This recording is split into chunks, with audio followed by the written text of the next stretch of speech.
ಬಗ್ಗುಂಡಿ ಕೆರೆ ಉಳಿಸಿ ಅಭಿಯಾನಕ್ಕೆ 2ನೇ ಜಯ. ಹೂಳು ತುಂಬಿದ್ದ ಸೇತುವೆ ಕೆಳಭಾಗದ ಸ್ವಚ್ಛತಾ ಕಾರ್ಯ ಆರಂಭ. ಮಂಗಳೂರು ತಾಲೂಕಿನ ಬೈಕಂಪಾಡಿ ಮತ್ತು ಕುಳಾಯಿ ನಡುವಿನ ಐತಿಹಾಸಿಕ ಬಗ್ಗುಂಡಿ ಕೆರೆಯ ಹೂಳು ತೆಗೆಯುವಂತೆ ಸ್ಯಾಫ್ರನ್ ಫ್ರಂಟ್ ಅರಣ್ಯ ಇಲಾಖೆ ಹಾಗೂ ಜಿಲ್ಲಾಡಳಿತಕ್ಕೆ ನಿರಂತರವಾಗಿ ಪತ್ರ ಬರೆದು ಒತ್ತಾಯಿಸಿತ್ತು. ಮಳೆಗಾಲದಲ್ಲಿ ಕೆರೆಯಿಂದ ಹರಿಯುವ ನೀರು ಸಮುದ್ರ ಸೇರಲು ಅಡ್ಡಿಯಾಗಿದ್ದ ಅಕ್ರಮ ತಡೆಗೋಡೆಗಳ ವಿರುದ್ಧ ನಡೆಸಿದ ಹೋರಾಟದ ಫಲವಾಗಿ ಪ್ರಸ್ತುತ ಸೇತುವೆಯ ಕೆಳಭಾಗದ ಸ್ವಚ್ಛತಾ ಕಾರ್ಯವನ್ನು ಜಿಲ್ಲಾಡಳಿತದ ಸಹಕಾರದೊಂದಿಗೆ ಕೈಗೆತ್ತಿಕೊಳ್ಳಲಾಗಿದೆ.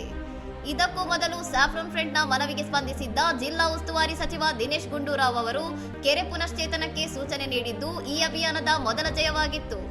ರಾಜೇಶ್ ಪವಿತ್ರನವರ ನೇತೃತ್ವದಲ್ಲಿ ನಡೆಯುತ್ತಿರುವ ಈ ಹೋರಾಟವು ಕೃಷಿ ಭೂಮಿಯನ್ನು ಉಳಿಸುವ ನಿಟ್ಟಿನಲ್ಲಿ ಬೃಹತ್ ಜನಜಾಗೃತಿ ಅಭಿಯಾನವಾಗಿ ರೂಪುಗೊಂಡಿದೆ. ಕೆರೆಯನ್ನು ಸಂಪೂರ್ಣವಾಗಿ ಹೂಳೆತ್ತಿ ಆ ಪ್ರದೇಶವನ್ನು ಹಸಿರೀಕರಣಗೊಳಿಸುವವರೆಗೆ ಮತ್ತು ಕೃಷಿಕರ ಹಿತದೃಷ್ಟಿಯಿಂದ ಸ್ಯಾಫ್ರನ್ ಫ್ರಂಟ್ ತನ್ನ ಹೋರಾಟವನ್ನು ಮುಂದುವರಿಸಲು ನಿರ್ಧರಿಸಿದೆ. ಇನ್ನಷ್ಟು ಸುದ್ದಿಗಳಿಗಾಗಿ ನೋಡ್ತಾ ಇರಿ ಸೌರಂ ಟಿವಿ.